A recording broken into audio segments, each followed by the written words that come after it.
They never imagined the family bakery, open for 15 years, would shut down overnight. Customers vanished.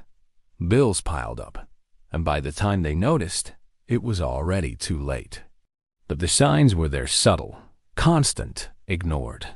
This video reveals the 5 silent symptoms that come before every business collapse, and how to act before yours becomes another statistic. It was a bitter winter morning in Des Moines, Iowa, when Alan Davis realized his dream was dying. The once bustling auto repair shop he built from scratch now stood quiet, the waiting room empty, and the phone silent. He sat behind the counter, staring at a stack of unpaid invoices and the red notification from the electric company. Alan wasn't lazy or inexperienced. He was a good man who had done everything by the book. But now, after 22 years of running Davis Auto Care, he was weeks away from bankruptcy. Alan's downfall wasn't sudden, it was a slow burn. 5 years earlier, competition had crept in. National franchises offered cheaper services, faster delivery, and online booking. At first, Alan thought it was just a trend, but he didn't adapt. The first warning came when repeat customers began drifting away. They're just trying something new, he told himself. But soon, monthly revenue shrank by 15%, then 25%. He didn't cut costs. He didn't seek advice. He simply hoped things would get better. By year 3, his business was bleeding. His savings were gone, his credit cards maxed out. He took out a small loan to stay afloat, thinking it would be temporary. But the decline continued. He started delaying tax payments, skipping marketing altogether, and losing sleep. His wife begged him to talk to an advisor, but Alan was too proud. "I built this myself. I'll fix it myself," he insisted. The silent killer wasn't incompetence, it was denial. According to the U.S. Small Business Administration, over 33% of small businesses in the U.S. fail within the first 2 years, and 50% don't survive past 5. But deeper studies reveal something more alarming. In 68% of cases, the business showed clear signs of distress at least a year before closure. These include consistent cash flow decline, shrinking customer base, reduced profit margins, and operational inefficiencies. The signs are there, but most business owners like Alan don't act until it's too late. Alan's turning point came after a terrifying night. He woke with chest pains, convinced it was a heart attack. At the E, tests revealed it was extreme stress. The doctor's words echoed, "You either change something, or this business will bury you." That night, Alan opened his laptop and searched, "How to save a failing small business." That simple step changed everything. He found the Turnaround Management Association, a nonprofit connecting struggling business owners with financial recovery experts. Through the program, Alan met Rachel Myers, a business consultant who specialized in small retail transformations. Rachel helped Alan implement a 3-step recovery method: assessment, action, and accountability. They started with a full audit of expenses and income. Alan discovered he was overspending by $3,800 monthly on outdated software, unnecessary subscriptions, and overstaffing during slow hours. Next came action. Rachel helped him renegotiate supplier contracts, cut waste, introduce an online booking system, and implement targeted Facebook ads for local outreach. She insisted he stop doing everything himself and delegate. Within 2 months, foot traffic increased by 18%, and he saw his first profit in nearly a year. Finally, accountability. Rachel set monthly check-ins, introduced budget tracking software, and urged Alan to attend weekly entrepreneur support groups. What Alan had lacked wasn't hard work, it was structure. And once he faced the truth of his situation, real change became possible. By the end of that year, Davis Auto Care was not only surviving, it was thriving. Alan hired a younger assistant manager to handle operations, freeing himself to focus on strategy. Revenue was up 42%, debt down by half, and most importantly, Alan felt like himself again. It wasn't failure, he later said. It was a warning I finally chose to hear. Alan's story is not unique. Across the U.S., tens of thousands of businesses are quietly sliding toward collapse, not because their owners are bad, but because they miss the signs.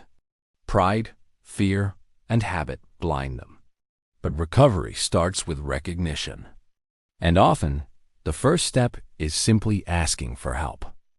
Linda Monroe felt the blow when her daughter asked if they would have anything to eat the next day. That wasn't a normal question for a 9-year-old. It was a silent cry from a reality Linda had been trying to hide. Her beauty salon, which had supported her family in Phoenix for 7 years, was now drowning in debt and losing clients. The mirrors still shone, the dryer still worked, but the silence at the cash register was deafening. The once thriving business was dying, and no one seemed to notice. She had always been known for her dedication. She worked 6 days a week, arrived before her employees, and left after the last customer. Her mistake was believing that hard work alone would be enough to keep everything running. But an invisible enemy had been growing outside: home beauty service apps. Haircuts at home for half the price, the ad said. And customers, little by little, preferred convenience. Linda dismissed it at first. My service is different. They'll come back. But they didn't. The second symptom hit harder: a declined payment. A longtime supplier who had always given her credit now demanded upfront payment. I can't take the risk, Linda. Everyone's tightening up. Her fixed expenses were now greater than her income. Rent went up, utility bills skyrocketed, and the taxes came with penalties. She tried to make up for it by opening on Sundays, but her body couldn't keep up. In 4 months, she lost 30% of her revenue and 60% of her sleep. Her face looked tired. Her hands were calloused. For the first time, she thought about giving up. In the U.S., according to the Bureau of Labor Statistics, the personal services sector, including salons, barbershops, and spas, is among the most affected by technological shifts and changes in consumer behavior. Since 2019, over 27% of independent salons have closed due to low digital adaptation, loss of competitiveness, and poor financial management. And the most alarming data: more than half of those business owners didn't even track their monthly cash flow. Linda was one of them. Her method of financial control was her bank statement and guesswork. She relied on memory and notebooks. Only after speaking with her cousin, an accountant, did she realize how deep the hole was. She had been offering 30% discounts on packages without knowing. Her profit margin was already under 20%. In other words, every promotion meant a loss. That's when she first heard about the concept of the break-even point, and that changed everything. Her turning point began with a free course from SCORE, a U.S. nonprofit offering mentorship to small business owners. The course was simple, with videos, worksheets, real-life cases, and testimonials from other business owners who had faced similar challenges. That's where she learned that keeping the salon was possible, but not the old way. By applying the method of the 3 recovery pillars: pricing, presence, and planning, Linda began to rebuild. Pricing. With her mentor's help, she rebuilt her entire service price list. She realized that cutting low-margin services was smarter than clinging to them out of nostalgia. She created smart bundles that focused on what she did best: coloring and hair treatments, and charged accordingly. Presence. Her salon had no website and inactive social media. She created an Instagram page with before and after photos, enabled booking through WhatsApp, and started posting hair care tips. In under 2 months, she had 1,200 followers, and new clients began to appear. She also asked past customers to leave Google reviews, which boosted her salon to the top of neighborhood search results. Planning. She ditched the notebooks and started using a free online system to track income and expenses. She discovered she was overspending on disposable supplies. She inventoried everything, cut excess, and began weekly reviews. She even learned to save a small emergency fund each month. She also changed the salon's internal structure, adjusted business hours, created flexible staff shifts, and held monthly team meetings. One suggestion offering mobile bridal day packages became a hit.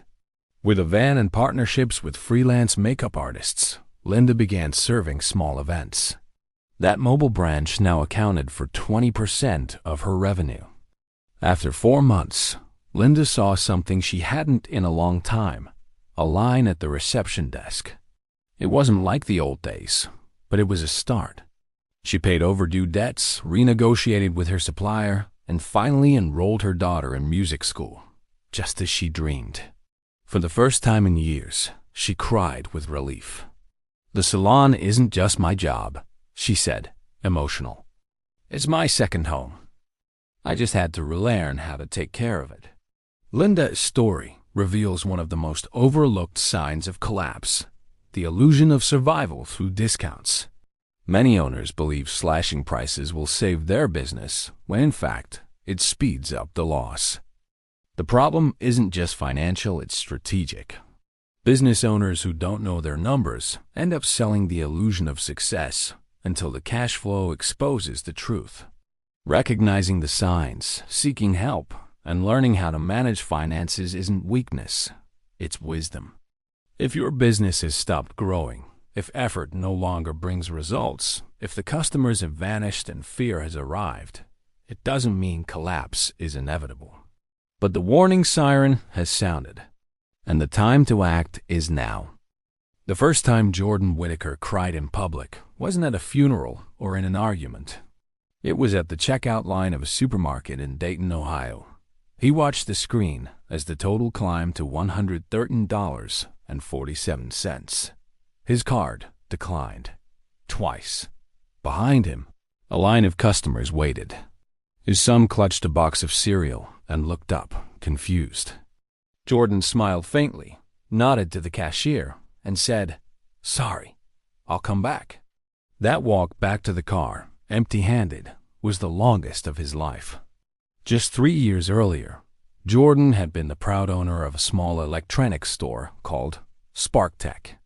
Located in a high-traffic strip mall, it offered custom PC builds, phone repairs, and smart home installations. For a time, things went well. Tech enthusiasts knew his name. Local businesses trusted him. But then came the shift, slow, invisible, and deadly. Big box retailers and e-commerce giants started eating away at his client base. Customers preferred cheaper prices online.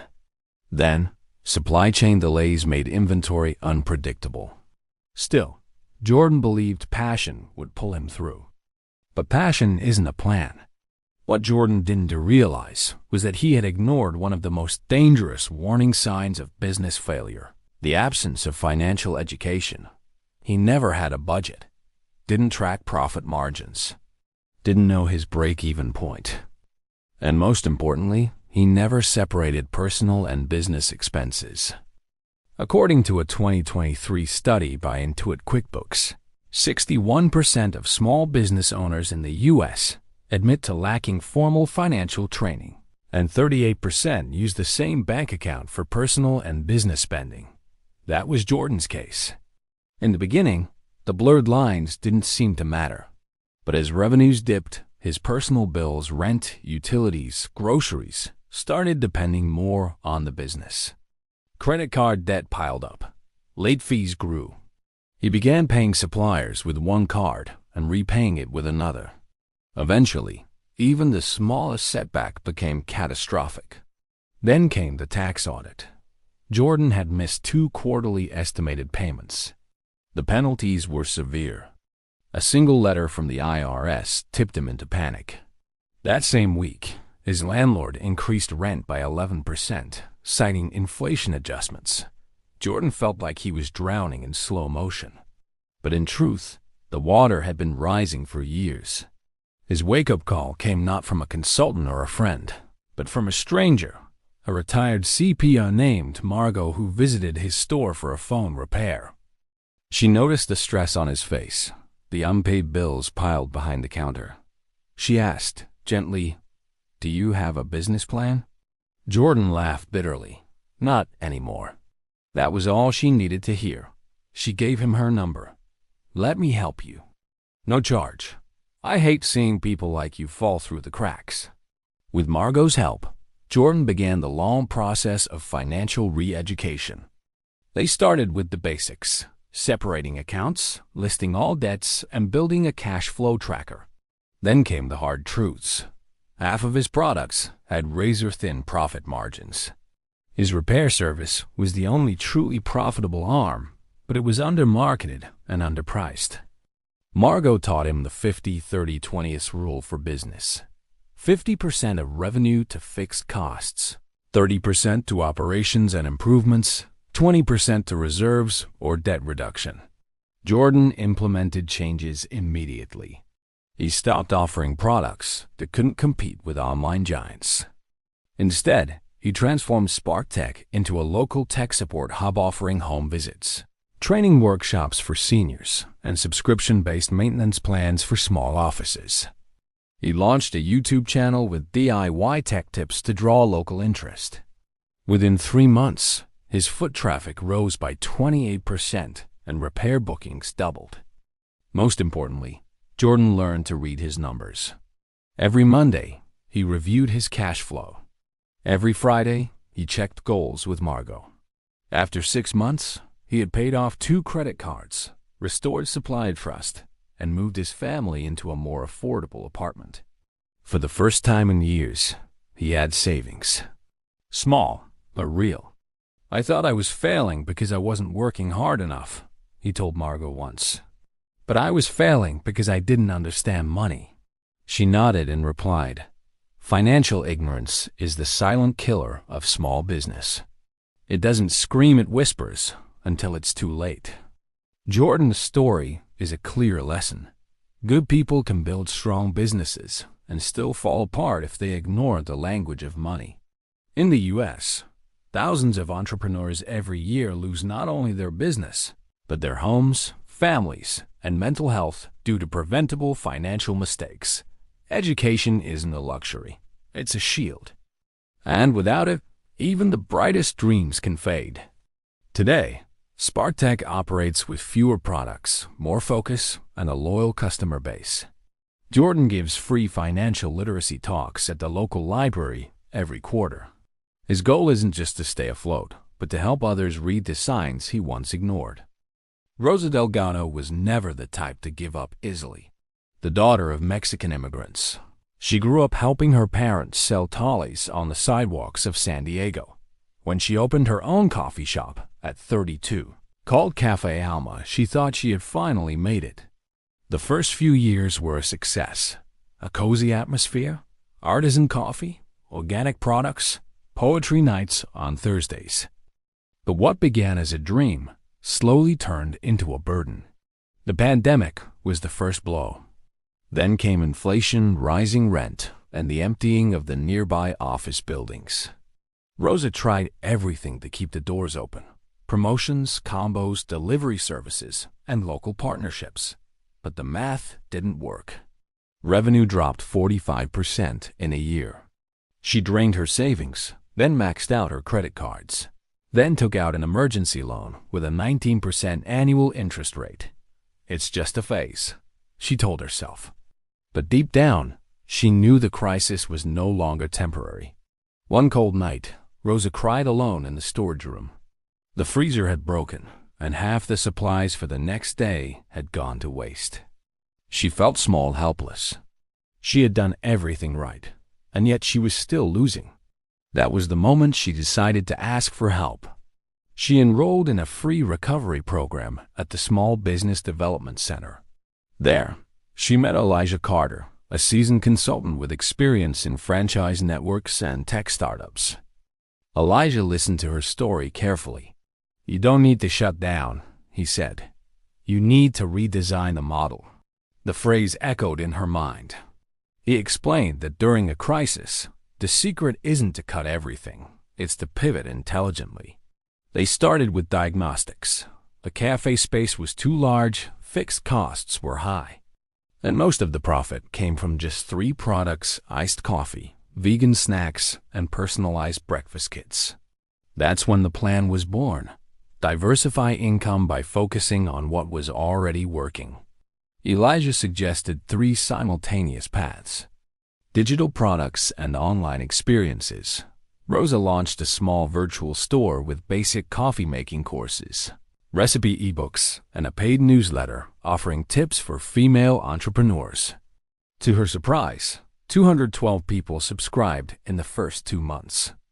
Monetizing unused space. On Sundays and Mondays, her slowest days, she began renting part of the cafe for events and workshops. She partnered with local chefs, independent tattoo artists, and yoga teachers. This generated consistent income with minimal extra costs. Community impact investments.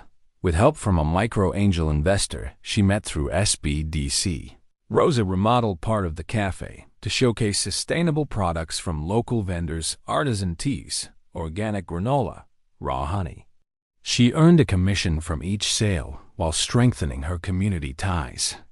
According to data from the Kauffman Foundation, entrepreneurs who diversify their income sources increase their chances of survival by 42% during a crisis, especially when combining physical and digital services. Rosa began to see results quickly. Cash flow stabilized, her debt stopped growing, and most importantly, her confidence returned. But the real turning point came when she decided to reinvest the little money she had left. With Elijah's guidance, she created a personal micro-investment fund, allocating 10% of her monthly profit to improvements or training. With that, she bought a new espresso machine, took a digital marketing course, and started posting short videos on Instagram showing daily life at the cafe. In 3 months, bit by bit, Café Alma stopped being just a coffee shop. It became a brand, a symbol of creative resilience and transformation. The space became a reference point for local entrepreneurs. Rosa was invited to speak at events, receive support from a Latina women's cooperative, and even launched her first podcast on purpose-driven entrepreneurship. In a year, what once looked like the end became a new beginning. Revenue not only returned to its original level, it surpassed it by 18%. The emergency loan was renegotiated at a lower interest rate, and for the first time in a long while, Rosa took a vacation. "I thought I needed to save the cafe," she said. "But what I really needed was to see the business not as it was, but as it could be." Rosa's story shows that collapse doesn't always come from incompetence. It often comes from stagnation. Businesses fail because they stop adapting. And when the owner clings to the old model, they shut out new income opportunities.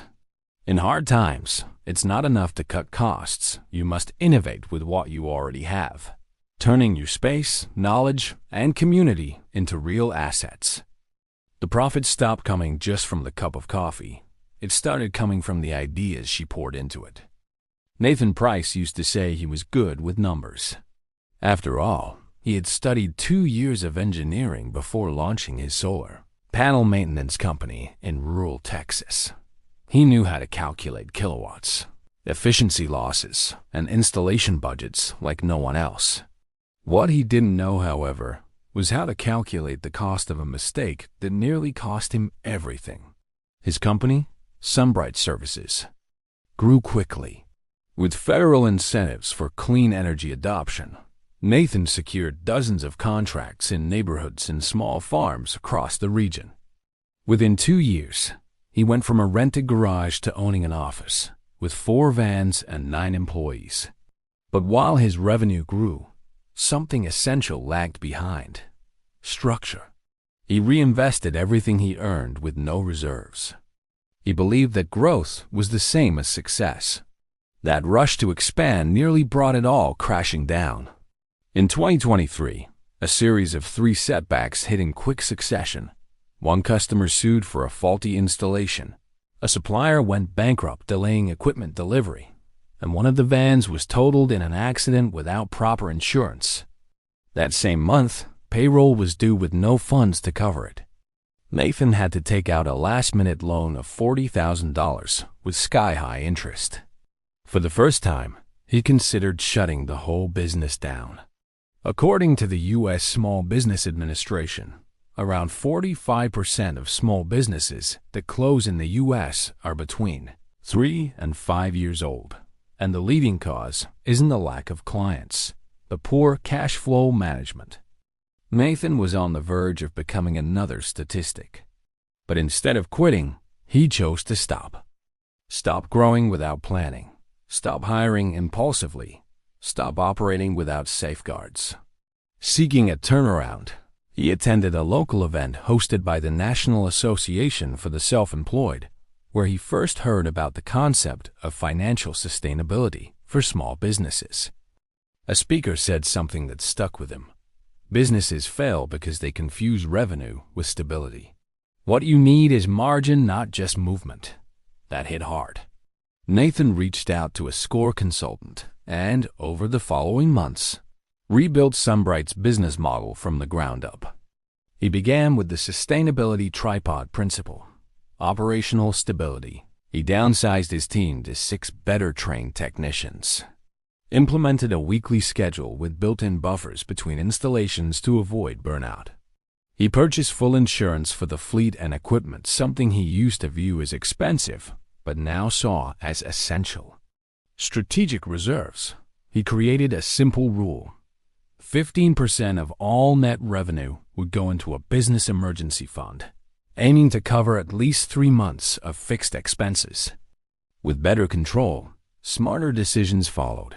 He negotiated longer payment terms with suppliers, digitized quotes using iTools, and created a dashboard to track not only sales, but project profitability. He discovered, for example, that certain regions had higher operational costs due to travel distance, leading him to adjust pricing more strategically.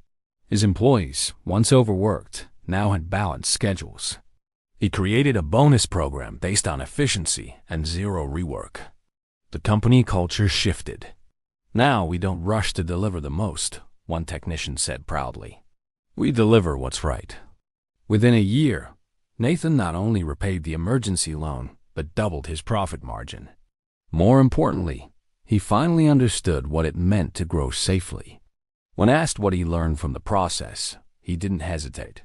Success without a foundation is a house of cards. If you don't build structure, the first wind of trouble blows everything down. Nathan's story closes the series with its most vital lesson. Avoiding bankruptcy isn't a one-time event. It's a continuous practice. Business sustainability doesn't come from luck or talent, but from discipline, vision, and preparation. A true entrepreneur isn't the one who never fails, but the one who learns to foresee and protect. While many still chase customers, Nathan now chases balance. And that's why, even in a volatile market, Sunbright continues to light up rooftops and futures.